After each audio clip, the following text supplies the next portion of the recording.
No. Rhodri. Is there anything that Lionel Messi is better than you at? It's opinions. I respect your opinions. Maybe in your opinion Messi is better than me, but in my mind I'm better than him. I do it again. Add it up, bankroll, euro, peso, add it up. I'm just doing me, everything is on me, oh you matter what. Add it up, bankroll, euro, peso, add it up. I'm just doing me, everything is on me, oh you matter what. Told her if it's all me, everything is on me, gon' back it up. Matter what. Told you I'ma do me, why you hating on me? It's not adding up. I do roll like a Mack truck, country heart. I might cop a farm and go add up. Like scars, I was cold hearted, now I'm back up. Keep it real, I do this once a month. I don't rap much. I just hit the money and go stack up. Only buy car cards and get tatted up. All that other bull, it don't matter much. You only climb me, I put the ladders up. No fault, I done doubled up on the workload. I think I fell in love with the bankroll. Pray up, get money, then we lay low. Add it up, bankroll, euro, peso, add it up. I'm just doing me, everything is on me. Oh, you matter what? Add it up. Don't unplug anything. Let's go. Clap hands there. Sinker. Professional, see? Add it in because it could be a t-shirt in the way. Yes, indeed. Did you wear yours? I know. You had to do that, didn't you? I bought mine. He brought his. Podcast Nation. You can do it now for Rhodri Giggs and Rhodri Giggs on Football Friday 7:30. I'll just start it. What's happening?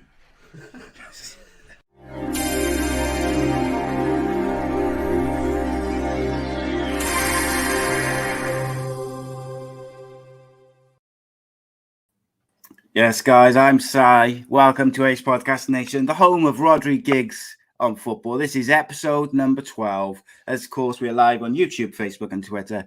And as you well know by now, Ace Podcast Nation features many a great show and series featuring top guests, expert analysts, and more. So give us a follow on social media, subscribe to that YouTube channel, click the bell for notifications so you don't miss a show.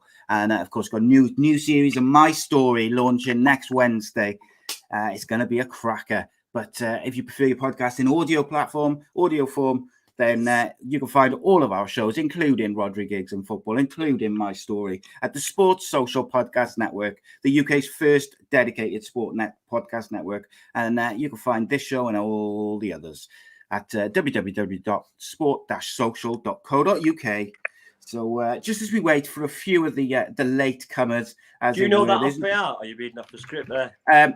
I know it off by heart pretty much, mate. Yeah, I've got like some notes just in case I forget, because I have been known to try and do too much stuff at once and then I get a bit like lost. But generally, I pretty much know it now. It's I said it like 5 million times, isn't it? Oh yeah. But yeah, it's so yeah. Well, Rhodri Giggs is here. Welcome, my friend. How are you? Yeah, I'm good, mate. You? Yeah, I'm really good. It's been a good week, mate. It was really interesting. I had a good laugh. We recorded a show at Eat Sleep Media on Wednesday. Big shout out to them. Massive thank you to Lawrence Mora and all the guys at Eat Sleep Media for allowing us to use their facilities. But yeah, it was an interesting day, mate. When I was doing something in person, it was a bit different. But I think once we got going, I thought it was pretty good. Yeah, it was good. It was been a busy week this week. Been all over the gas, so. Yeah, just got back about 2 hours ago. Madness, mate, madness. But yeah, it was. So we did it. We met in person for the first time, even though we've been like in contact and chatting for a good few years now. Like the first time we've actually met in person, which is what it is, isn't it? It was. I don't think it affected the show in any way. I thought it was as good. And weird enough, we met on the street that I literally grew up as a kid, always there, the Boot Town, Boot Street. Yeah, always at the. I know where you're going now. I know what direction you're taking it in. It's like so. We'll have to tell the story, I guess. So obviously, as it's an ongoing, almost running gag at the moment, my geography is terrible. around the UK particularly. But I like to think, and I said this to my missus as well afterwards, like I like to think I know Cardiff pretty well. I know all the little shortcuts, the side streets, all this, because I've lived here all my life. I haven't really gone very far, so I know kind of everywhere. And I put the postcode in to go to Eat Sleep Media, and it took me to the Bute Street West. So I phoned Rhodri and said, "Where are you?" And he's like, "I'm in there." And I was like, "Oh, I'm outside." Or I said, I'm on Bute Street. I can't see where it is. And he said, "Oh, I'll come out now." And he said, "It's by the ambulance." I said, "Well, there's no ambulance on the street I'm on." So yeah, I was on the wrong street. So Rhodri lives in Manchester, went straight there, no problems. Me, I was on the next street over, stood like a melon outside a tattoo parlor. But there we go. It is what it is. You never forget your place of birth. Well, I don't anyway. No, that's what it is, isn't it? It's, yeah, all right. Well, I was just testing you, mate. What it was is I wanted to check that obviously you've been away from Cardiff now for a while. I just wanted to make sure you still remembered, the places to go and where to get it. Just helping you out, really. I grew up down that dock area, so I know it well. Yeah, I was going to say, you said during the show when we talked about it, you said that you used to do a lot of carnivals and stuff down there when you were a kid in the 80s. So, isn't it? You were easy to find. Good times down there. Some of my favourite memories of playing football in like the Cardiff District League and stuff is playing against the Butetown teams, because we always used to have really close games, like high-scoring games. It was always a bit feisty, and we always used to enjoy them. But yeah, it was good though, mate. It was like I say, shout out to Eat Sleep Media for allowing us to come down and use their facilities, their equipment and stuff. And yeah, sound. And then the hard drive which I gave them to put the show onto to take out was it wouldn't take the video, so they ended up having to email it to me and stuff. But there we go. Is what it is. But not good. It was good. We're not entirely sure what we're going to do with that show yet. But we'll see. I did have someone email me and ask if they could watch it yesterday. So that's something. But we'll see about that. We'll decide. But there's definitely going to be some clips coming out of it. And the first clips, I think, will probably come out next week. And for eagle-eyed viewers, you would have seen some of the behind-the-scenes added to the show's intro at the start of this show as well, which... that was a bit of before and after. And he even knew where I was going, and he even had the right attire on as well. I know. I spoke to him earlier and said, I forgot. It's because I had gone somewhere before I went there, and I would plan to change, and I forgot to put the T-shirt on. So I apologise profusely to the big man. But yeah, you remembered. And you made sure to get on camera that I didn't. I like it, mate. I like it. But yeah, welcome to everyone. In terms of the Charity Super 6 League, it is where it is at the moment. Nothing till tomorrow. There was no movement this week, but so there's no update as such. Rhodri's still, I think, about 18 points behind me, so I've got a comfortable cushion. Nice and easy. See, some of us know our football, so it's nice. I'll get out of that this weekend. Yeah, that's very true, mate. If you remember to do it, you'll knock at least 12 points off that. And I'll get a massive 2 points as usual. So I was just checking, and I've already done it. So great. So Matthew Angel says, "Happy Friday, all. My Manscaped order has been placed, awaiting delivery. Can't stop too long tonight, as I'll be catch up the video later." Look, Matthew, massive shout out to you, mate. Appreciation. And I've had a few people message me saying they've placed their Manscaped orders and stuff. I can't tell you how much that helps us out. It really does. We need to get as many of those orders in before December the 8th. Show them that our viewers are supporting us and supporting them. So if you can, have a look for Christmas. Use the code GIGS and get 20% off. And we'll talk about that a little bit more later on. We need to get a raffle going. Whoever gets one, we need to put a little raffle in. And that's a good. Funny enough, I said to you, didn't I, about a giveaway the other day? That's a good one. So like all the people who place a Manscaped order, if they send us like a photo or whatever of like proof of their order or something, and then we'll put them all into a raffle and we'll do a giveaway and we'll give a prize away of some sort. But let's have a look. JD says, "Say hello to Rhodri from his old mate JD, just subscribed." Thank you, JD, for the subscription. Nice. And there you go. Appreciate that massively, mate. Welcome to all the newcomers. I look, I wasn't planning to talk about this evening, but Gareth Parry's made a comment which I want to address to you, mate. You're a United fan. He said, Ole Gunnar Solskjær has been sacked by the media, but not by United. It's getting extremely tedious. And I kind of agree with that. It's like it's been dragging on for weeks and weeks and weeks. To me, it feels like almost like an open secret that he's going to go in the summer. And it does look suspiciously like Brendan Rodgers is going to come in the summer. Brendan Rodgers doesn't want to say anything because he doesn't want to disrespect Solskjær and he doesn't want to disrespect Leicester. Simple as that. So let's just get on with the season. That's what I feel like. How do you feel as a United fan? I disagree. It's always been big news when it comes to Manchester United. It sells papers and it's big news. People are here about it. So it's always been the way, and they'll keep on banging that drum. You just got to have people, hopefully, in the United that stick together and try and get through it. But they need to do that by winning games, first of all. Yeah. So I think it's times like this, though, when you've got that pressure and that horrible side of social media, and you've got this kind of troll fans, and you've got the actual media as well digging him out and creating these stories of what did I read today? Lingard.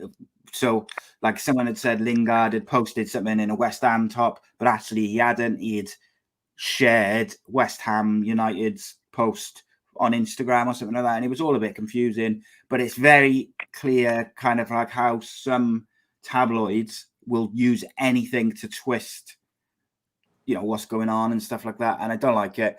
They know what's going on. They know what's going on. They speak to each other every day. Solskjaer's got to be stressed now, don't he? It's got to be stressed. But people do believe it, unfortunately. Yeah, people buy into anything, don't they? Naive to believe it all. Yeah.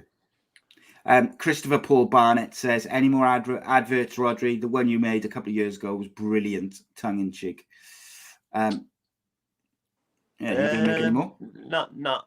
None planned? None planned, no. No, might as well start at the top and finish at the top. That's it, mate. No. Don't want to, like Christopher. What I will say is, sequels are really not great, are they? So yeah, what's the best sequel of all time? And if it was a sequel, it'd be a pretty dark one. Yeah. What's the best sequel of all time, mate? Go on, off the top of your head, best sequel of all time. Oh, it's got to be Rocky. It's hard. Rocky 2. It's got to be up there. Yeah, I think there's a few now. Actually, the Matrix is not bad. Matrix 2's satisfactory, I'd say. The first Matrix film's so good. Die Hard 2 is probably the best one, isn't it? So. I think all the if you're into like Marvel and the Avengers and all those films, the majority of those films. Yeah, Godfather 2 and Die Hard 2, I think, are better than the first ones. Whereas Matrix, it's stuff like when you do Hot Shots 6. It's like, or was it Fast and Furious 12 or something now? Fast and Furious. I stopped after 1. Yeah, it's weird though. Like I got to be honest, there's a bit of a guilty pleasure. Me and my missus will watch them, and it's weird. We watched them all kind of back in order a couple of years back, and the first one is like quite a good, interesting. It's like a police undercover thing, isn't it? And then after that, they just go way off the map. Like in the most recent one, they went to space. So it's like, do you know what I mean? I couldn't tell you. Maybe I'm just too old for that crap now. Yeah, 100%, mate. Right, guys, with those questions, which are not related to the stuff we're talking about now, I'm going to save them till towards the latter part of the show. We'll finish off with all the questions. But if you've got stuff on what we're talking about now, then I'll bring, I'll ask them as we're going along. On the subject of managers, mate, Eddie Howe is to miss his first game as Newcastle manager because he's tested positive for COVID-19. It's terrible news for him because it's a big job for him, isn't it? You can't write it. Well, he's all the preparation will be done. His coach is pretty much his right-hand man. It's one game. Yes, in an ideal world. It's the occasion, isn't it? But it's first game, big day, and he can't be there. It's just But we'll see how he goes. He's obviously had enough time to prepare, with this international week. So like I say, he's got good coaches there. He's been the coach that was there previously. It was with Steve Bruce. So he's there as well. Plus his other coach, who's his right hand man. So yeah, it's annoying, but what are you gonna do? There we go. And then another same sort of thing. Kevin De Bruyne, who obviously was in Wales, played against Wales on Tuesday, has also tested positive for COVID-19. So I'm sure there's a few of those Welsh boys sweating this evening, because I'm sure they've all been tested by now as they rejoined their squad, various squads and stuff. But like for instance, someone like Cardiff, they haven't got a big enough squad to have players dropping out because of COVID from international duty. They haven't got the players to replace them. Like Kiefer Moore's on fire. The last thing Cardiff would want to do is lose him to COVID. Obviously, he's had it before and has also, he's only now recently really getting over the after effects of it. So that would be a tremendous blow for them. But it's part of the world we live with now, mate, isn't it? In life and in sport, particularly. Yeah, it's like a funeral I've just been to yesterday, and my sister got it Monday, so she couldn't go. So, just the way of life now, isn't it? Unfortunately, and I think particularly when you're in these football bubbles, like your sports bubbles, even as well, they're like you're traveling all over the world. When it's international duty and World Cup qualifiers, like you're literally in that like air conditioned, the horrible recycled air on the airplanes and stuff. I'm sure that doesn't help. Is where it is. So let's talk about these international planes, though. They're usually just the squad, so it's not like it's everyone. No, but these probably. Well, it takes one, doesn't it? Then, unfortunately, but did you see that? How was it? Gold and Sullivan, West Ham owners, flew back Michael Antonio from international duty because he was away with. Who's he play for? Jamaica, sorry, yeah. He was away with Jamaica, and they paid $100,000 for a private jet for him to make sure that he was back in time for the Wolves game, or like in time for an extra day early, because basically if they win, they go second. Like, I don't know how I feel about it, like, because it doesn't matter if they go second. They just sold parts of West Ham, aren't they? Have they? Well, they've sold some of their stake. I think it's pretty sure they've just sold some shares, so they're looking to get rid. So it's a good time, isn't it, to sell West Ham? More they can get back. So they're businessmen. So yeah, they're not daft. You got to what's the word? Something to accumulate. Speculate to accumulate, isn't it? Speculate to accumulate. Yes, you've got to. He's their prize possession, though, isn't he? In terms, or prize asset, should I say, not possession. $100,000 as well. That seems a bit a lot of money, well. $100,000 for a private jet from Jamaica to. You can get one to a B for could get on the phone now for $14,000. Another Jamaica 50. It's probably the papers adding a bit on. Yeah, but it's still a lot. Still a lot of money for one person. Yeah. Look. It's a certain. How psychological of a boost would it be to those West Ham players to go second on Saturday? Like, does it matter really at this stage of the season, or psychologically, does it just give them this huge lift that they're competing for that top 4 place? No, you got to believe, haven't you? If they're up there and they're winning games and they keep playing the way they're playing, why not? Why not? We've seen it before. People say, "Oh, it never happened again." That why won't it never happen again? I mean, the Leicester I'm talking about. Why would that never happen again? So, it's a far stretch because the team and the squads of Chelsea, City, Liverpool, even Manchester United. It'd be a very, very good. But Champions League, why not? Why not? So yeah, I fancy him for top 4. The higher they are, the more they can get for the club. If they're in the Champions League next year, then there's an extra 100 million on Junior Champions League. Boom, boom. Happy days. Yeah, I think I fancy him at the moment. I fancy him for a top finish 4. Who've they got tomorrow? I'd have to have a look at those fixtures. Cade just asked, and also Cade, really happy to see that your dad's out of hospital, mate. That is fantastic news. What a fighter, mate. What a fighter. So we got Wolves. West Ham away to Wolves. I did say, didn't I? I knew that. It's a big game, mate. Big game. Kado asked as well. He said Lingard back to West Ham. I thought he would have gone in the summer, and I've got to be honest.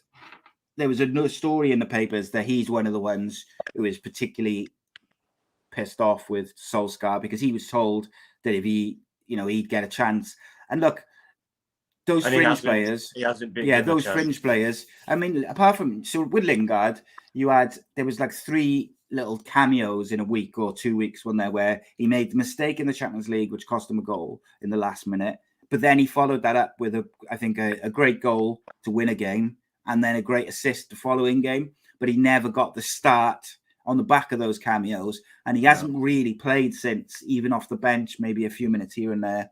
So I think if I was Jesse Lingard, soon January 1st, I'm off. No, I want to play football. He's at the age where he's playing football now. He's in good form. You want to play, and he's not been promised the games that they expected. So sorry, but even though it's his Manchester United and it's where he's from, I'm pretty sure he's had enough now. And he wasn't in the England squad. World Cup coming up.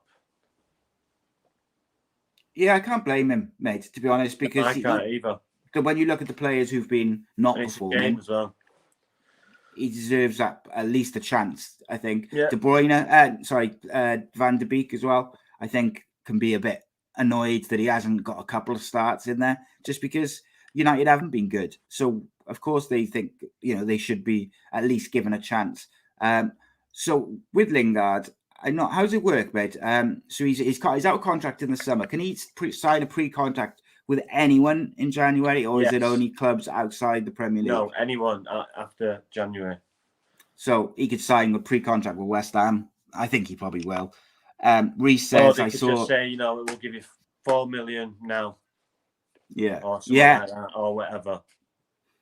I mean, the amount of money, he's going to get a massive signing on fee wherever he goes, isn't he? And I think Newcastle are going to be sniffing. Contract pre-sign and then pick his dough up when he signs. Yeah, and I think you're going to have Newcastle, who I would imagine will be sniffing about. I think probably Roma with Mourinho will probably be sniffing about because he liked Lingard. I think Newcastle or West Ham would be his likely destination. But if he was Newcastle, it'd be for money. But if West Ham are in the top 4, why would you not want to go there? Especially on the back of having a good why would you not want to go there or whatever? It's It's no disrespect to Newcastle, but it's not London as well.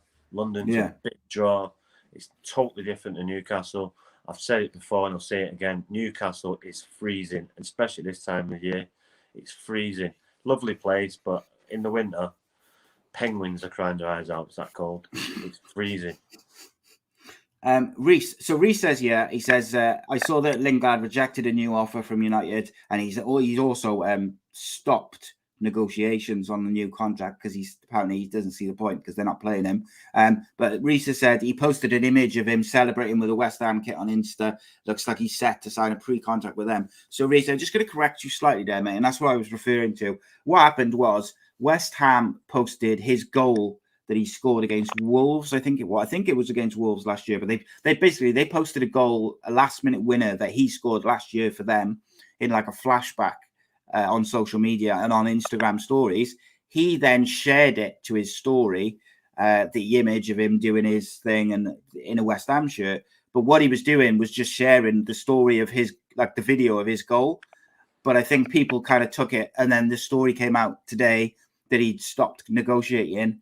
People put two and two together, and it might be that he was dropping a hint, but he could have just been sharing the video of his goal that West Ham had put up. So I don't necessarily think that the two things are correlated. It's kind of one of those things. But look, if I was him, I think West Ham would be the one that I would be going to, unless Newcastle offer him silly money. I saw Gabriel Agbonlahor on TalkSport on a clip today. They asked him what was the most he ever earned as a footballer. And he said when he was at Aston Villa, he earned 70 grand a week. So plus bonuses, he was on about 300 grand a week. And he said his response to Alan Brazil made a comment about him earning that much. And Agbonlahor went, oh yeah, but the taxman takes half of it. And they all kind of burst into laughter, saying, oh, did you only have to live on like 35 grand a week? Bless you. But like, it's unreal. But like, he was joking, but like, come on. 40%, like, if not half as well. Yeah, that's correct. Have him right, 40%. Gabriel Agbonlahor, mate, there was at one point where people were linking him with all sorts of big clubs. Do you think he went on and achieved as much as he could have? No, could he have achieved more? No, he just took someone who was quick. That was it. Well, he called himself a one-trick pony during the same clip. And I think we talked a little bit about Daniel James recently, being maybe that was one of the things at United that held him back a bit, was when people worked out that, you know, his pace sort of was his thing. It was a bit easier to defend. And was Agbonlahor a bit like that as well? Yeah. Is what it is, isn't it? I think he played for England a couple of times, I think, didn't he? You're going to get a sniff when people get injured, and you're going to have a good spell. He's a centre forward. You're going to have a good spell through your career, but did he live up to it? No. How old is he now? No. He's not been playing for years. Yeah. So, and he's a terrible pundit for TalkSport. Terrible. Yes, there's a few bad ones knocking about, mate, isn't there? Maybe one day we'll have that discussion. We've talked about who the best ones are. Maybe we should talk about the ones who are not doing it. Donna says, Rhodri, have you ever met Ollie in person, and what do you think of him? Say again. Have you ever met Solskjr in person, and what do you think of him as a person? Yeah, I've met him loads of times, actually. Yeah. He seems like a decent guy. Yeah, he is. He's a nice fella. Even when I signed for FC United, I had a conversation with him about that. He knew all about it. So just asked me how it was going. But, you know, I'm talking 15, 20 years ago.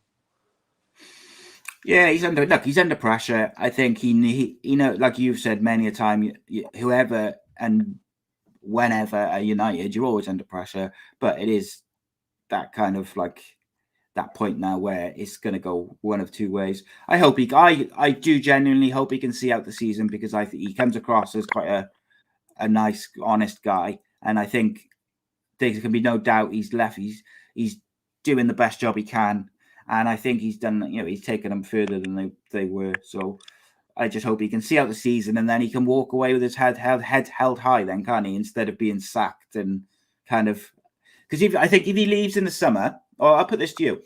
If he goes in the summer at the end of the season, or does he go with his head held high, as opposed to if he gets sacked mid-season? It's almost like a failure, isn't it?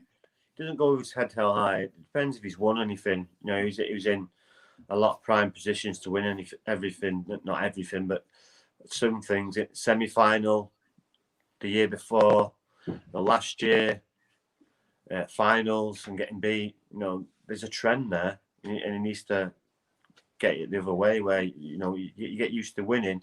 Sometimes you can get used to losing as well, and obviously they've got that trend at the minute. So yeah, if he won't leave with his head held high, but, you know, like I say before, I'll say it again, he's left the team in a better spot than when he came. Yeah, Leslie's an interesting comment here, mate. He says West Ham are rubbish, smallest club out of the big four. They might be up there now, but they will soon drop like a sack of spuds. Do you agree with that or not? It depends, you know. It depends. Does Antonio get sold off to a bigger team? It all depends. There's a lot of, but. No, David Moyes is a solid manager. They did well at the end of last year, so they just continued that form. He's obviously got a good formula. It's working for him. You know, you ask a West Ham fan now, they won't know what's Upton Park. What about Upton Park? They're happy now at the London Stadium. That's mad how quick they kind of.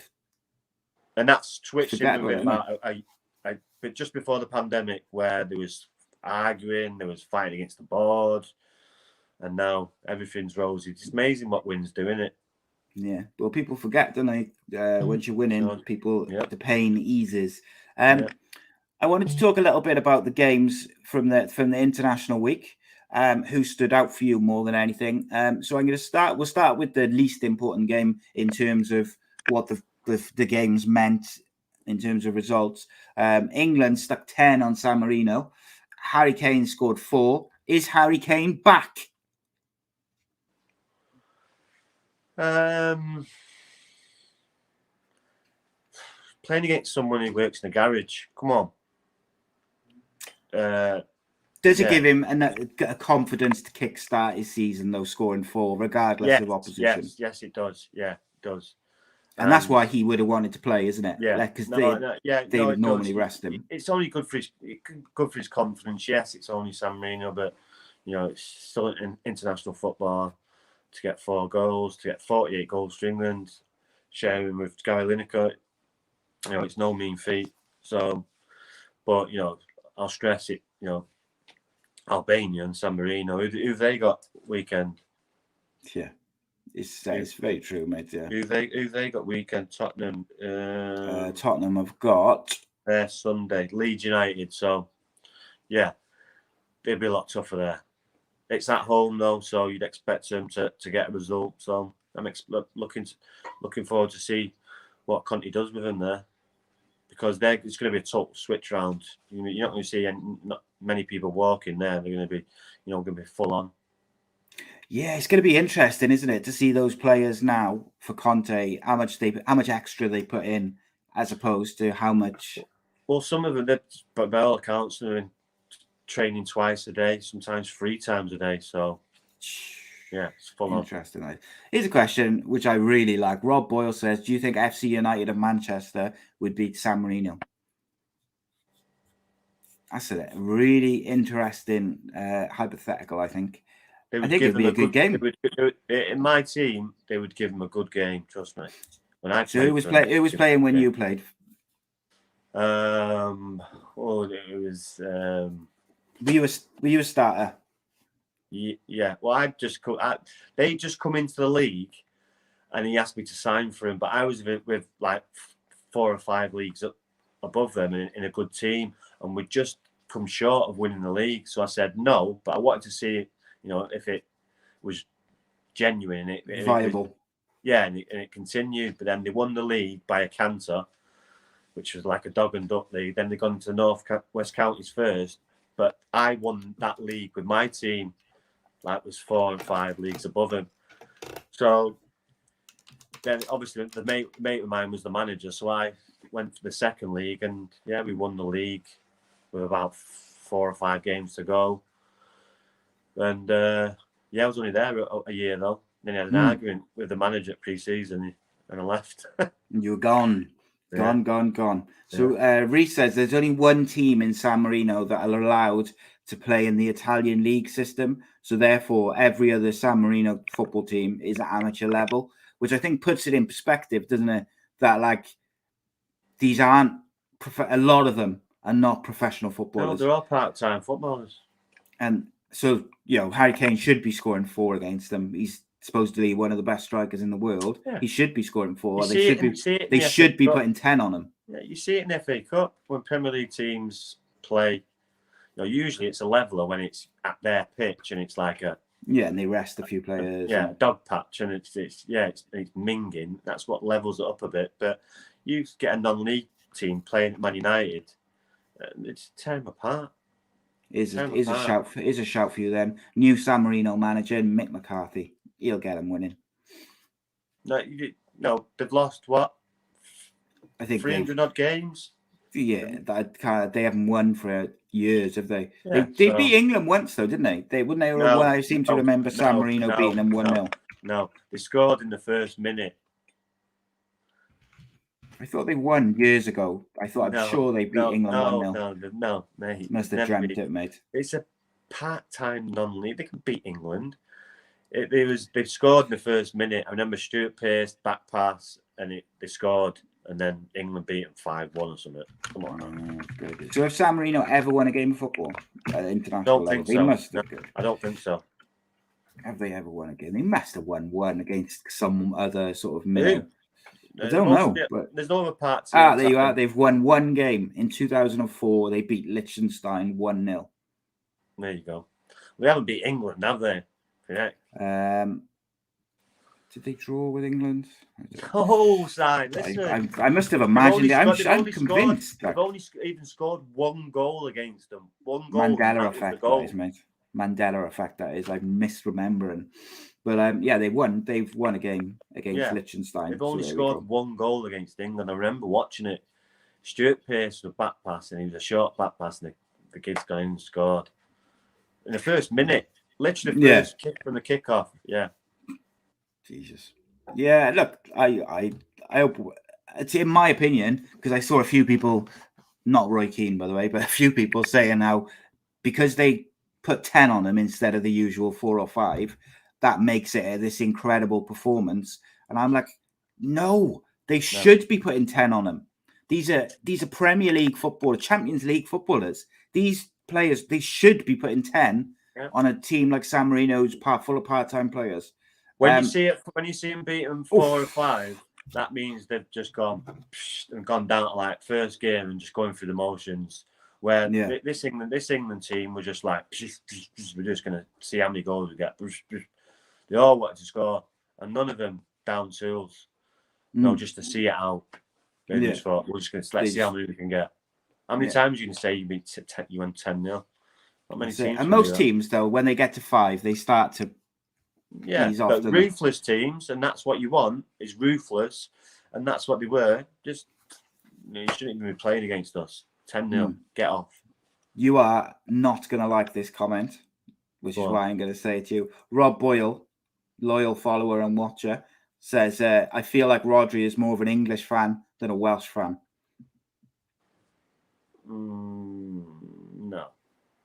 No.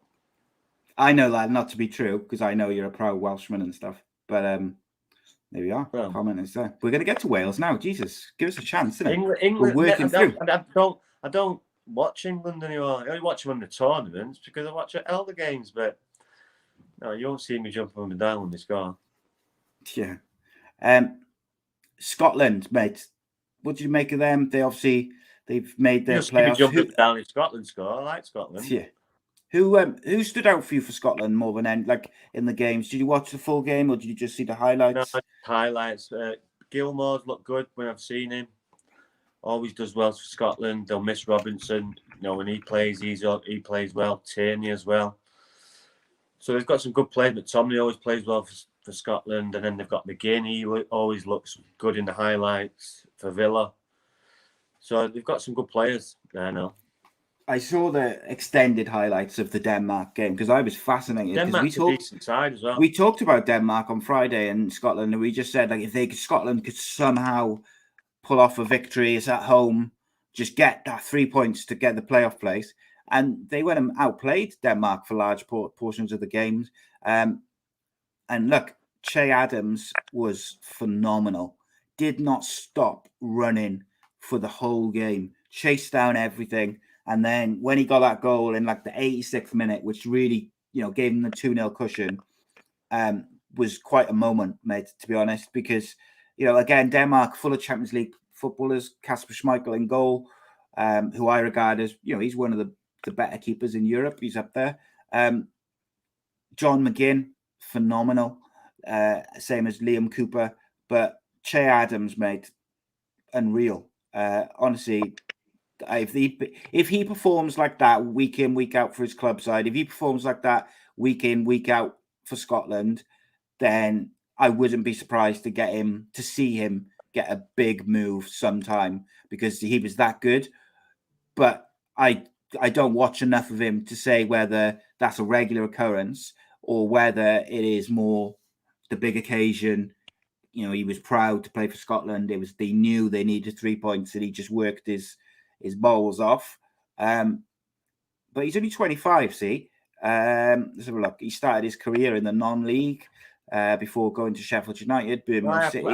He played against FC United when I was there. He played against my mate, who was for Ilkeston.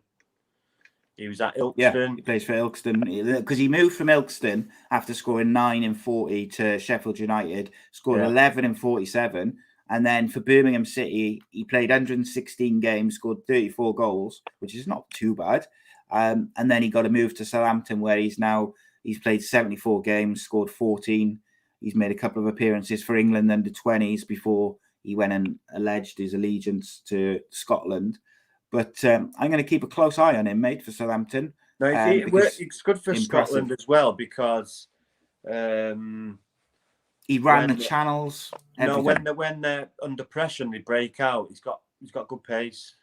He makes good runs, and he obviously can finish it. So yeah, he's done well. All these non-league players, when they come through the non-league and they get this, there's loads. And Antonio, Jamie Vardy, they've all come from non-league. All raw, but make good runs. They're not academy blooded players. They've learned from non-league and just got better and better and worked hard and look where they are. Yeah, no one's going to want to play Scotland in the playoffs at Hampden Park, mate. It's simple as that. I don't think any clubs will want to play Cardiff at Cardiff City Stadium. Giving people a little bit of an eye into what we recorded the other day. We talked in detail about the playoffs and about the World Cup coming up. But one thing you did say to me during that show was that you've changed your mind from last Friday when you said that it should absolutely be played in the Millennium Stadium. Why have you changed your mind about that? Just looked like it was bouncing there in the week, and the results have been going really, really well from there. So, why change it? Yeah, and I think there's a togetherness with the fans and the Wales squad at the moment, and there has been for a few years. But I feel like that momentum has come back again in pre-Euro 2016. There was like this momentum, and there was almost like an inevitability about Wales games at home. You just felt like Wales were going to score. So if they could keep a clean sheet, they would win. And I feel like that's back. So there's no need to move it to the Millennium Stadium. But in terms of individual performances, who stood out for you for Wales? Because I thought it was a great performance against Belgium. Oh, really, really good. There was loads. Obviously, Kiefer Moore. Ramsey looked well. Who else was there? Daniel James played well. The back four looked solid. And Belgium, yes, they had the players out, but they're a decent side, very decent side. So it's a good result. I thought Nico Williams, mate, was phenomenal. What a player! And I think with Nico Williams, it's such a shame that Cardiff are not decent at the moment. If Cardiff were up pushing towards the top of the championship, in the top 3 or 4, I do feel like we might have a chance of signing Nico Williams on loan in January till the end of the season. But because we're battling relegation, I kind of don't think. I think he's more likely to go somewhere in the Premier League, maybe like a Wolves or somewhere. As well was really good. I thought he was excellent. He was probably the stick-out player to me. Yeah. I tell you who I thought had a great game, and I was very, very critical of in the summer in the Euros was Morel. I thought in the Euros, Morel was. I just thought he looked like he didn't. No, he played well. When he got his booking up as well, he still did really well. His head could have dropped, but because he's going to miss the next game. But he played really, really well as well. Like I said, they all played well, and they had to. If you're going to win these games or get a result in these games, you've all got to play well. You can't have anyone, slacking behind. You've got everyone giving 100%. And performing well, and they all did on the night, and the crowd helped them as well. That's why I just think it should be kept there.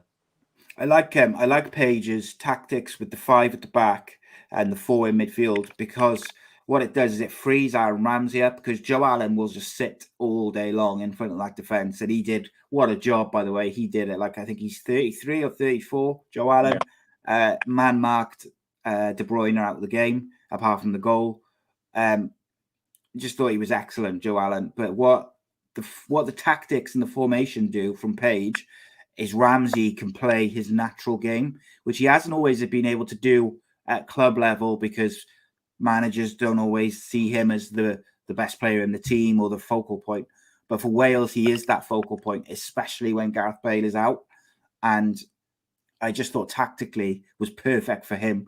I didn't think he had his best game in a Wales shirt by any means. But what I did think is he started to look fitter, sharper, and a few of the little flicks didn't quite come off. But if he can stay injury-free between now and March, by that time, those flicks will be coming off because he will be super sharp and super ready. And like you say, James Morrell, Kiefer Moore worked himself into the ground. But yeah, Nico Williams for me was superb. And he has got there. Rob Boyle there says he's got Nico Williams has got to leave Liverpool to play first team football. And when you see performances like that for Wales, you just think there's like at least 3 fullbacks in front of him at Liverpool. Last week. He's got to go. Got to go. If I was Wolves, Newcastle, West Ham, what a signing he'd be for West Ham now, coming out of January. If they could pick up like him, Lingard, that's really and they're already up there. That's a good bit of strengthening. But of course, as a Cardiff fan, I'd rather he came to us on loan. But I don't think that's going to happen at this point in time. But yeah, I thought Wales was pretty damn good performance, which I was very happy to see because Belgium are a very good side. But so just before we look forward to the weekend, mate, I think we'll have a little chat about our sponsors this week, as always. It's manscaped.com. And of course, we thank them for sponsoring and supporting Rhodri Giggs in football and the channel. And you can get 20% off with the code GIGS, free worldwide shipping. And of course, Manscaped, you have the Lawnmower 4.0, which is the latest in male and female grooming. It's got the torch. They are the below-the-waist grooming champions of the world, offer precision engineering tools for your family jewels. They've, like I said, just launched their 4th generation trimmer, the Lawnmower 4.0, all across Europe. You've heard that right. It's the 4th generation version. You can join over 4 million men and women worldwide who trust Manscaped. And with this exclusive offer, you do get 20% off your order and free shipping. Use the code GIGS at manscaped.com. Time to kill 2 birds with 1 trimmer and get yourself and your lady a gift. I'm talking about the Manscaped Performance Package 4.0. And of course, look, we've all had a time, or most of us have had a time, where you're trimming and you're using substandard product and you just nick yourself. It can sting. It can be nasty. But not with this Lawnmower 4.0. It's the perfect tool to do the job right. At the end of the day, whatever you are going to do in life, you want to use the correct tools to do so. And I'm very proud to say that they support us. Very proud to say that their product is absolute quality. It's waterproof. It's also waterproof, so you can use it in the shower. It's like a gift. I didn't know that. I didn't realize that. I'm going to definitely do that. Mate, it's like I've said before, it is superb. You've got the crop preserver, the crop reviver, an anti-chafing ball deodorant, moisturizer, and toner, all included. It's a superb gift for the man or woman in your life. Probably that particular package is aimed more at men with the ball toner and the ball deodorant. But I have to say, obviously I've already got this package, but if my wife bought me that package for Christmas, I would be delighted. It is a superb little bit of kit. And you can also get the Weed Whacker, which is an ear and nose trimmer. That's the one I want. It's waterproof, uses a 9,000 RPM motor-powered 360-degree rotary blade system. Nobody, not even Santa, wants hairs sticking out the chimney. So Manscaped is going beyond the groin with their new refined cologne. Also offers a light yet masculine fragrance that will leave your lady on the naughty list this year. It's hypoallergenic ingredients, vegan, cruelty-free, dye-free, paraben-free. the season to load up your Manscaped products. Treat yourself. Treat your dad, your brother, your friends. The best gift of all time, the Manscaped gear. And I have to also say, by the way, one of the people who said about who used the code, they bought the aftershave, and his words were, he said, I'll just bring it up actually. He said, it wasn't what I expected, but it's absolutely lovely. And if my missus likes it as well, I will be stocking up on a couple of bottles before the end of this month, ready for Christmas. So apparently the aftershave is good as well, which is very good to hear. I'm happy to hear that nice little holder as well. There you go. Yes. So that thing there which Rhodri's got is it's a holder for the shaver, and it's also a charger point as well. So it's nice, neat and tidy, stands it up well. Lovely stuff. And I know a couple of people have bought the performance package, so you won't be disappointed. I think Matthew, who were quoted at the start, he had bought something. It's superb. Is there perfume, Donna? I am not 100% sure. I will check for you. I know there's aftershave, there's shower gel. They do so much different stuff. They do boxer shorts, which I've talked about before. Superb, their boxer shorts. They do all sorts of stuff. They do female trimmers, and it's good quality stuff. And like I said, and I will keep saying this, is I could get all sorts of brand deals and sponsors for shows, but I want, if I'm going to recommend something to you guys and give you guys a code, then I want it to be quality products. I want it to be something that will help you guys and you will get use out of. And to me, this is top quality product, top quality tools for the job. If you're going to look after one part of your body properly, seems like that's the part. But as like I said, there's all sorts of different products on their website. Donna, I cannot see a perfume. Oh yeah, there does seem to be. There does seem to be one in the pictures. But there's all sorts of products, like literally anything you could think of, it seems to be they sell. You've got the crop reviver, the crop gel, body wash, shower gel, boxer shorts, t-shirts. They've got this thing which comes with the performance package called the Shed, which is like a travel bag. That travel bag, mate, is beautiful. That the brown travel bag, it's got slots for everything to store. Already been used to me chip in Cardiff. Like a proper shed, isn't it? So I love all the names as well. It's just quality, mate. Gotta love it. But yeah, I can't recommend them enough. Use the code GIGS. Get yourself 20% off. Free worldwide shipping. There you go. Manscaped. That's the Shed. And then on the inside, it's got the it's got like a slot for all the different stuff. It's beautiful stuff. Beautiful. So yes, appreciate you guys supporting us by supporting our brand partners. I think you can also subscribe. So there for the normal shaver, like a razor, you can get replacement. You can subscribe and get like replacement blades at cheaper price and stuff like that. So there's all, like I said, there's all sorts of stuff. And I know they're going to be sending me some new stuff this week in terms of like a list of their new products for Christmas, because they're bringing out new stuff on a weekly basis at the moment to get ready for Christmas. So I'll keep you guys updated. But again, thank you for supporting our brand partners. That helps us out so much. So I thank you. Donna, I've got a list of the international female stocking stuffers. So this is some of the female products which they've got on sale at the moment.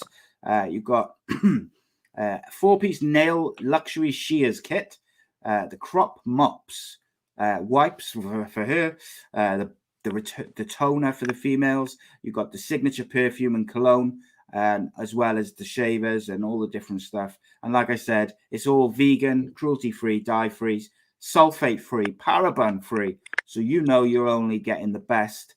Make sure you hurry to the site. Ensure these wild gifts show up before the holiday season.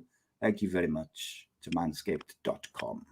So, mate, to finish us off, we'll look forward to the weekend, I think. We'll preview a couple of the games. We'll have a look. I want to talk about the mighty Bluebirds a little bit and the Championship a little bit, because just before the international break, Steve Morrison was announced as the Cardiff City manager till the end of the season, bringing in Mark Hudson as his assistant. I think that was a good choice.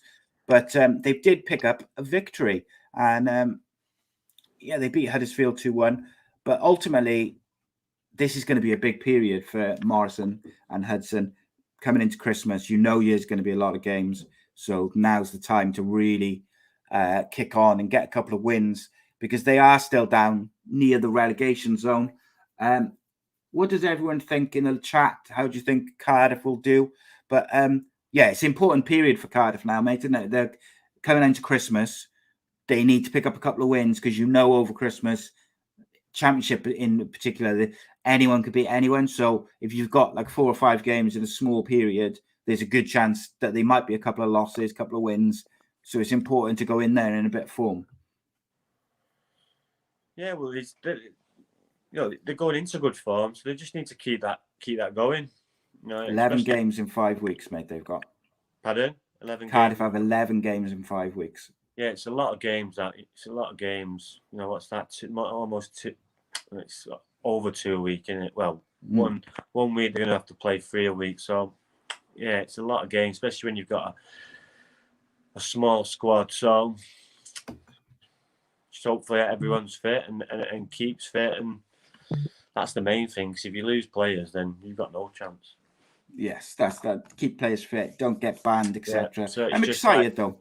You're just playing games and cool down, warm downs, light training.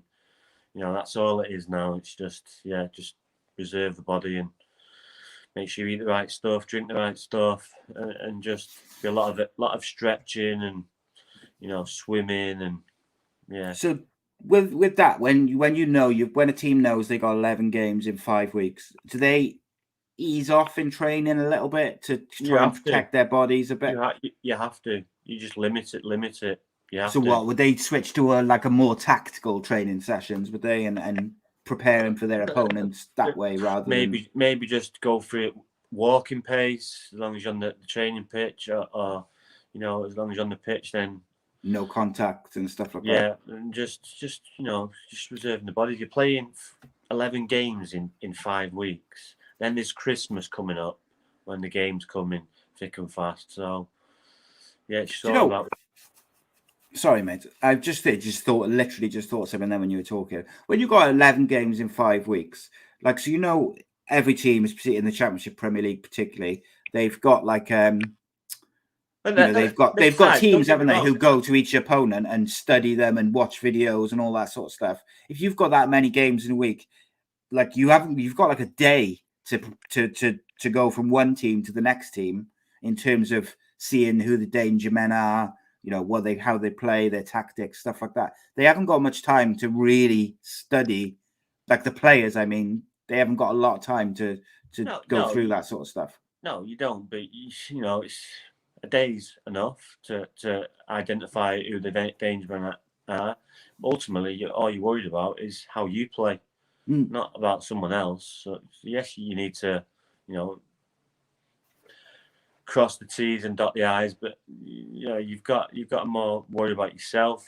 But as players, you want games. You want to be playing these games. You don't want to be training.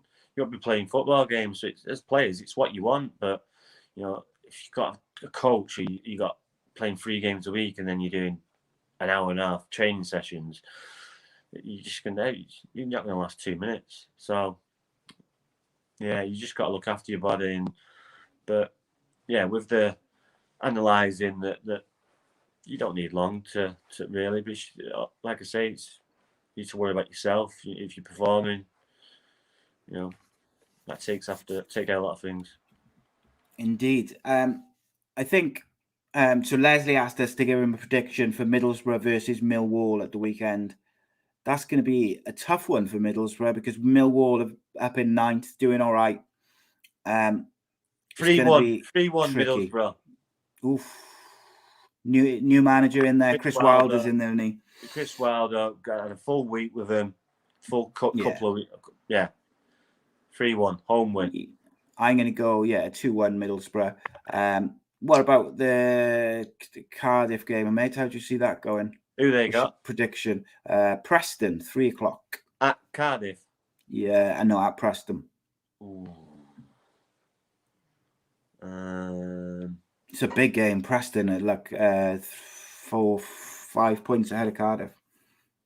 2-0. In 16th. Score draw. I'm going to go 1-0 Cardiff on that one because if Cardiff win now, that obviously takes them closer and moves them up the table quite a lot if the results go their way. So I think it's a big week. 2-1 or 2-0. 2-0. Yeah, 1-0. 2-0. So what we're going to do very, very quickly, we'll fly through the Premier League predictions and then we'll answer some of those questions to finish off. I'm going to do these really quick today, though, mate. Leicester versus Chelsea.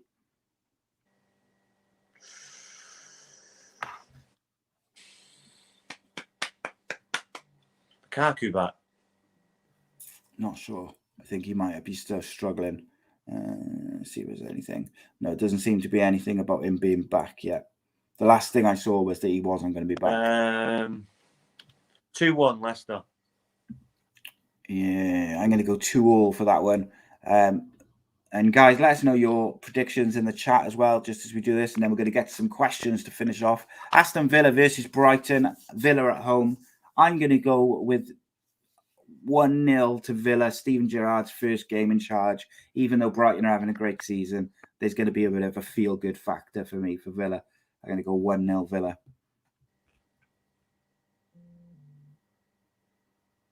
What you got, mate? Villa? Stevie Gerrard? Who they got? They're Brighton at Villa. Stevie Gerrard. Got these up. At Villa at home. Yeah. Gerrard. Pretty. There's going to be a lot of goals in this one. 4-2. 3-2. Villa. To Villa, yeah. And then we got Burnley at home to Crystal Palace. Vieira's been doing very, very well. Palace 2-1. I'm going to go Palace 2-0 there because I just think Vieira's really impressed me. Then we got Newcastle without Eddie Howe home to Brentford. Difficult these aren't these ones. All a bit like I think Brentford, new managers come into it. Brentford 1-0. I'm going to go 2-1 Newcastle. I think the new manager is going to give them a lift. And then we got Norwich versus Southampton. Obviously, Norwich have got Dean Smith in charge now, who left Villa. 1-0. I forgot to ask you about that, mate. I think Southampton 1-0. But what do you think of Dean Smith as an appointment for Norwich? Do you think that's a good appointment there? Yeah, it's good. Excuse me. Yeah, it's a good appointment, that. I think it makes sense, got doesn't it? Experience obviously in the Premier League, and if they go down, he's got experience of getting teams up. So, yeah. Then we got Watford versus your boys United at Watford. 3-1 United. Solskjr guaranteed that his players will have a big reaction to the recent drop in form. Fucking need it. I think he will play the likes of Lingard, Van der Beek, etc. And because Pogba's he out, won't play both of them. He won't play both of them. He'll only play one or the other. He can't play both. Well, I think he'll start one and bring the other one on, is what I'm saying. Because Pogba's out, so I think obviously he's not going to play. And he'll probably look at the players who've played internationally throughout the week and go from there. So you might see Van der Beek, Lingard, Martial, people like this, Greenwood, possibly people like that playing. You know, I don't think he'll drop Ronaldo because I think he put him on the bench, didn't he, that one game, and United weren't very good, and Ronaldo didn't look happy. Yeah. I don't think he's ever going to drop him again if he's fit. And then you've got Wolves versus West Ham at Wolves. I'm going to go with 2-0 West Ham there. I'm going to go West Ham 1-0. The 5:30 kickoff is Liverpool versus Arsenal. That is going to be an interesting one because Arsenal are on a bit of form. Liverpool 2-0. Don't fancy Arsenal for a goal, mate? At Anfield, you mad? Yeah. I'm going to go with 2-2 there. I just fancy Arsenal to get a point. Young squad, mate. You need experience. Heads at Anfield. First 15, 20 minutes, it could be all over. If it's 0-0 after 20, 25 minutes, then we've got a game. But it could be over in the first 15, 20 minutes. It's a young team. And inexperienced at Anfield. It's a different place. So, yeah, you just got to... So it'll be a night match as well, 5:30, so it'll be dark. So, yeah, first 15, 20 minutes, tin hats on for Arsenal. If they get through that.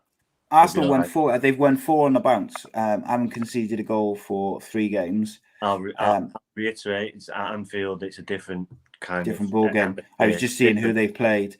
They beat Leicester 2-0 at Leicester, but I think even that is different, isn't it? I know Leicester are good and they're up there in the top teams. It's just different. There's certain places where you know, evening atmosphere. Yeah. Over 25 years, I've been at Anfield, and every single one of them, the first 20 minutes was, you either win or lose it. Then we got on Sunday, we got Man City versus Everton at 2:00. I think Man City probably comfortably going to win that even without De Bruyne. I'm going to go 2-0 Man City, 3-0 Man City. I'm going to go 1-1. Ooh, interesting. Tottenham versus Leeds United. At Tottenham, that one. 2-0 Tottenham, and it's a 2-0, 2-1. I'm going to go 3-1 Tottenham for that. I think Tottenham Conte's going to get them playing. I was going to go with that, but changed my mind. Yes, so that's the Premier League. We've done the Borough Cardiff games. So we're going to finish off with some questions. We've got a few from earlier as well. So first question, Cage Childs says, who's the dirtiest footballer you've come across who loves to give his opposition players a good kick? What do you mean? Who's the dirtiest player you've come across, played against? Played against? Yeah. Anyone spring to mind? No, not really. Interesting. Most people can sort of name one off the bat. What about all right, and who's the dirtiest player you ever saw come up against your brother when he was coming up through United team? Who kicked him about the most? Probably Julian Dix. Probably Julian Dix. No, he was on the other side, wasn't he? Not Julian Dix. None real. None. Yeah. No individuals, really. Yeah, none that can spring to mind. Interesting, mate. Interesting. I like that. I'm just scrolling back up to the questions from the start. Donna says, can we talk about meeting up and stuff in the show? We recorded a bit more from Wednesday. We'll do that at the end, I think. But let's have a look. There was another question somewhere. It was a really one. I think it might have been Rob asked, when you were younger, were you ever jealous of like Ryan's early success in football and stuff like that? Did it get to you or whatever? No, never jealous. Never. Kind of went your own way. He was always football mad. I was all take it or leave it. Someone, you could put this to bed. Someone told me the other day, an old friend told me the other day, who said, when you were younger, I don't know if I've asked you this before, when you were younger, you were kind of probably regarded as the better footballer of the two of you, but obviously you kind of went separate routes. Is that true? Yeah, probably. Yeah. You're right-footed, didn't you? Pardon? Yeah. You right-footed, yeah. So did you ever play together as kids, like on the same teams, or was you different age groups? No. It's just always playing against each other. Just me and him, just one kick or whatever. Just like, it was always just, So you never. Did you ever get the opportunity to line up together? Like playing against him, he was always getting beat, but I always get close. I'm 3 or 4 years younger, so I was always getting close. But made me better. Yeah. That's it, isn't it? But you never got the opportunity to line up in the same team. Like I said, I think I've been old before. I've said it before. About 11 or 12 years of age, that was it. I was like, I hardly played. Started smoking, hanging around with people who are idiots. Didn't play football. Didn't do anything. So 11 or 12, it was stopped. And then at the end of when I got expelled from school, it was like, my mum, what are you going to do? You need to get a job. And then I got an opportunity to play football in Torquay. So I think, right, I'll do football. So I've gone there, and within 2 days, they've asked me to sign a 2-year contract. Nice. So, where's that question gone? I've just lost it again. Oh, for God's sake. Oh, yeah. Donna says, can you tell us a story about Lee Sharp? That's a random one. Got any stories about Lee Sharp? Yeah, he's a bellend. There we go. There we go. Do you want to elaborate? Not really. It's bellend. There we go. There we go. What else we got? Julian Dix, hard as nails. One hell of a player. Yeah, I think he was a bit underrated. I think people thought Julian Dix was only physical, and I think he was better than that. No, he had a good left foot. Good left foot. Just had a skinhead and was mad. He was big and bad. Donna, you're so nosy, man. She says Donna wants to know if you and Ryan were close when you were younger. Yeah, brothers. It was just me and him, wasn't it? So, but yeah. Just football when you were a kid, like young kids, just used to play football all the time. Did you do? And no, cricket, rugby, football. What else? Most of that. Cricket a lot in the summer. We used to play cricket. Me and my dad used to play cricket, and football outside football, rugby. I was more of a rugby player than he was, so I could have played both. Played for Salford from the age of 10 till 16. So, but yeah, good stuff. Yeah, what were you best at sport wise? Rugby. I wanted to play rugby like my dad. I wanted to play for Wales. I wanted to play rugby. I didn't want to play football. I just could play football. Yeah. Were you good at cricket? Yeah, I could play cricket as well. Bowl, bat. I like bowling though. Bit of a Malcolm Marshall.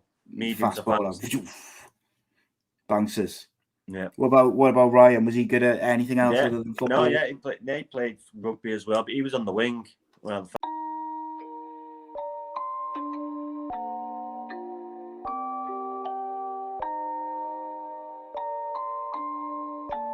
Rage on that beat, going crazy.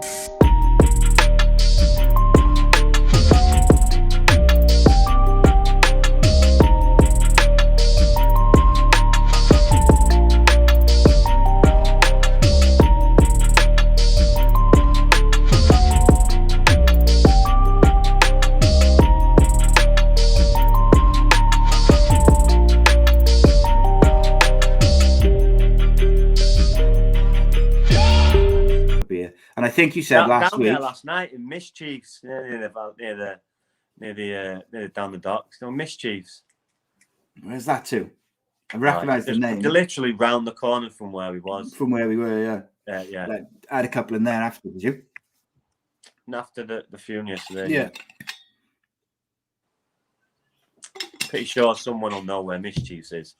Yeah, they were. I don't know. There a lot of them are all like they're like valleys, not like me into Cardiff, aren't we? Cardiff. Mischiefs is down the docks. Yeah, it's like I think I know where it is. But so look. Did you say last week? Oh, Donna, there you are. Donna says, "I know Mischiefs." Here we go. Donna, there you go. She's Cardiff. See, what was I going to say? Middle-aged milfs in there. There we go. Mischief makers. Rob says, come down to the Valley Tavern. I don't know where that is. Where's that, Rob? Come on. You've got to be more specific. Did you say last week that everyone who orders something from Manscaped, you'll buy them a pint? Did you say that? Did I say that? I think you might have. Because someone earlier on, after Matthew said that he was gonna... that he'd ordered something. He said, when we meeting up. I'll buy the pint, no problem. Rob says, brains, yeah. That's it, isn't it? Won't last long on the brains.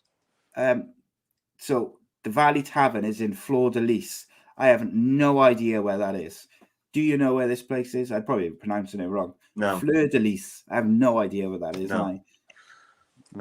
There we go. We'd find it. We'll find it. Donna says, yes, you did say you'd buy people a pint if they bought if they used the Manscaped code. Yeah, it's no problem. I think Christmas party. Rob says that's neat. As well as the raffle. No problem. Yes, that's a good point. If you use the code GIGS for the manscaped.com and you order something, send us your a picture of it or something to prove that you've done it. If you DM it to Ace Podcast Nation, Facebook, Twitter, or Instagram, and we'll put them all into a raffle, and there we go. We'll get a prize sorted, and we'll announce that sometime near Christmas. Well, Don says Rangers FC in his message on YouTube, and I think we'll finish on that. It's a good subject to finish on. Rangers appointed Giovanni van Bronckhorst as their new manager. I, for one, am absolutely delighted with that appointment. I really enjoyed watching Rangers back in the day when they had the likes of Van Bronckhorst and Laudrup and they had some really good footballers, Gascoigne and all these. So I was really happy to see him back in there as manager. I think I'm not sure of what his managerial career has been like. Has he been successful? Do you know? I was just happy to see him back at Rangers. I'm going to have a quick look at his manager. Where's he manager been? Has he been a manager in the Dutch league? Is he? Feyenoord. I think he's been in Holland. Yeah. So he was manager of Feyenoord for 4 years in 2015 to 19, and then up until this Rangers appointment, he's been a manager of. I'm going to butcher this name, so I apologize. Chinese football club, Guangzhou City. So, look, you can't pretend that the Chinese league is like the elite level in terms of quality, but he's only been there since 2020, for a season. Before that, he was at Feyenoord. Looks like he had a pretty good record as a manager. So hopefully he can continue Steven Gerrard's good work. Because for Feyenoord, he won the league, he won the League Cup twice, or the FA Cup, the equivalent of the FA Cup twice, and he won the Community Shield twice as well, or the Johan Cruyff Shield. So he's won things. So I think if he can take that in to Rangers, that's only going to be good, isn't it? No, I agree. Yeah, but when he was there, they had a really good team, and he's a good player. By all accounts, he's a really good coach as well, and tough though to take over what Steven Gerrard's done and built there since he's been there. So it's going to be difficult, but I think the fans will be happy with him. He's obviously an ex-player, an ex-legend, and it's good times when he was there. So it's certainly going to appease the fans, isn't it? Because they were angry that Gerrard had gone. Plus, he's a good coach as well. He's not a rookie. I say he knows what he's doing.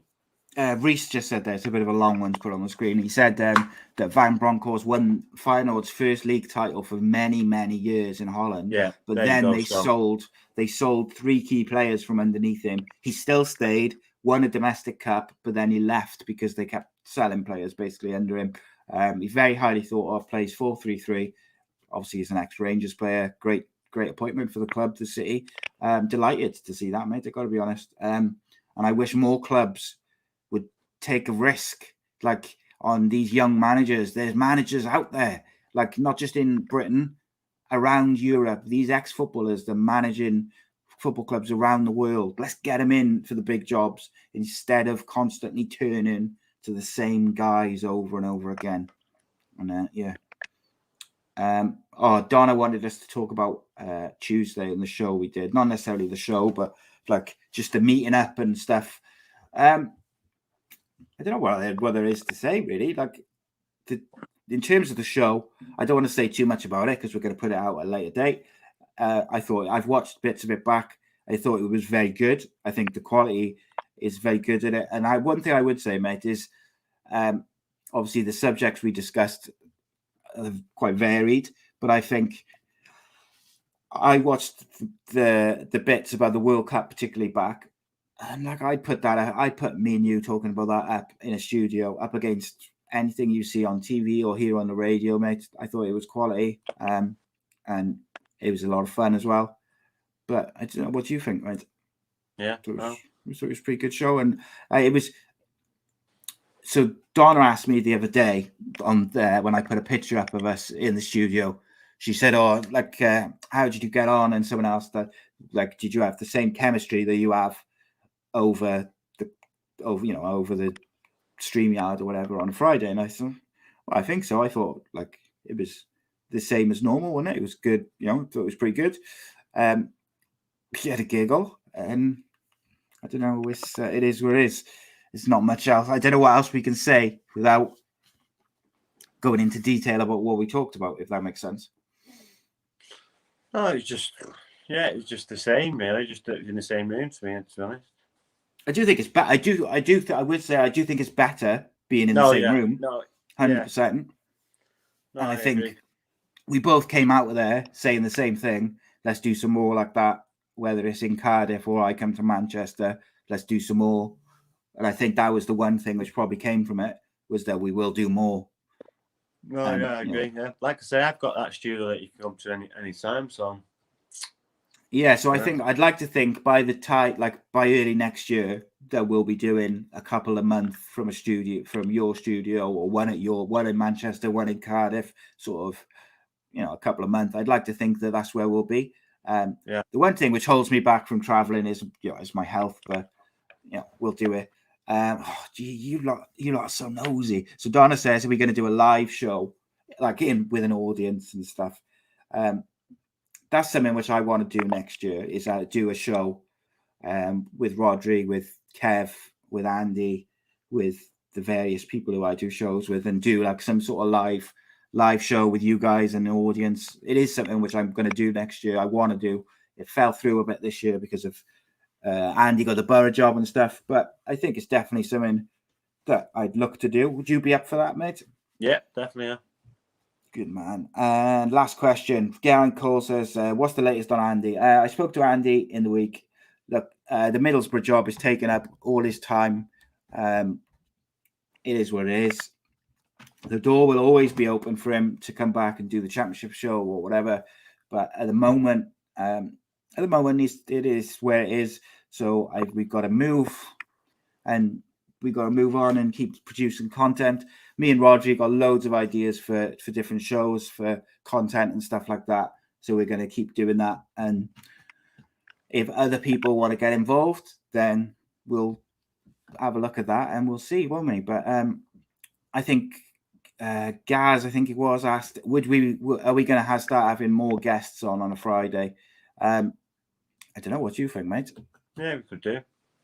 I think it'd be nice to have like one now and again, isn't it? Because I thought the one the other week I thought was really good. Again, pop up. Just to like surprise the people. That one was good with Adrian, wasn't it? Donna said, is Rhodri definitely staying then? Rhodri is staying 100%.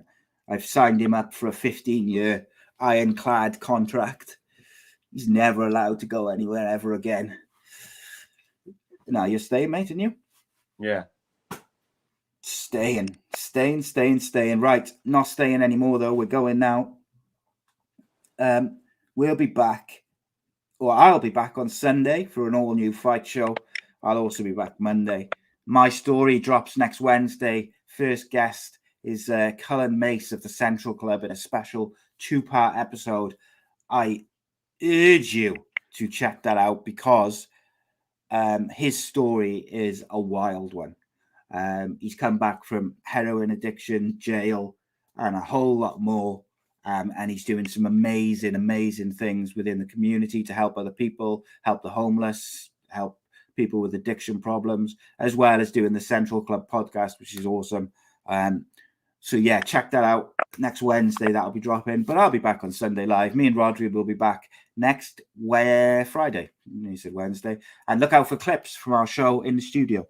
But until then, for the eagle-eyed viewers, you might even see one or two in the outro. It's almost like the outtakes, mate, isn't it? Which I've added, like the little bits in between at the start and the end at the recording, where you stitched me up and told everyone that I forgot to wear my away day apparel t-shirt. Just pointing the facts out, pal. Yeah, that's it, mate. So what have we got to do to line up the audio and the video together?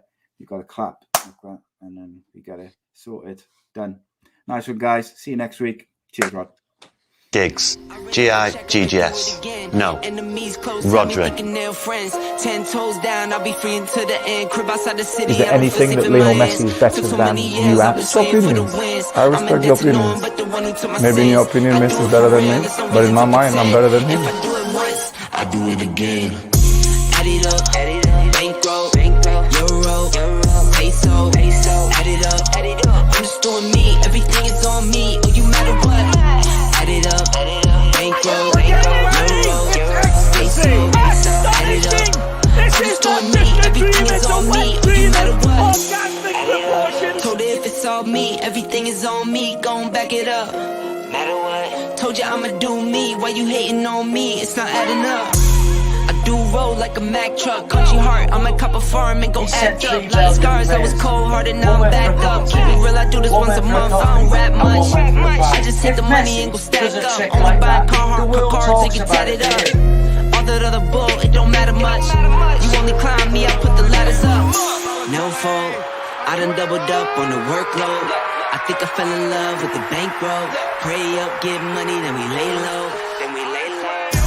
Add it up, bankroll, euro, peso, add it up. I'm just doing me, everything is on me. Oh, you matter what? Add it up. Don't unplug anything. Let's go. Clap hands there. Sinker. Professional, see? Add it in because it could be a t-shirt in the way. Yes, indeed. Did you wear yours? I know. You had to do that, didn't you? I brought mine. He brought his. Podcast Nation. You can do it now for Rhodri Giggs and Rhodri Giggs on Football Friday 7:30. I'll just start it.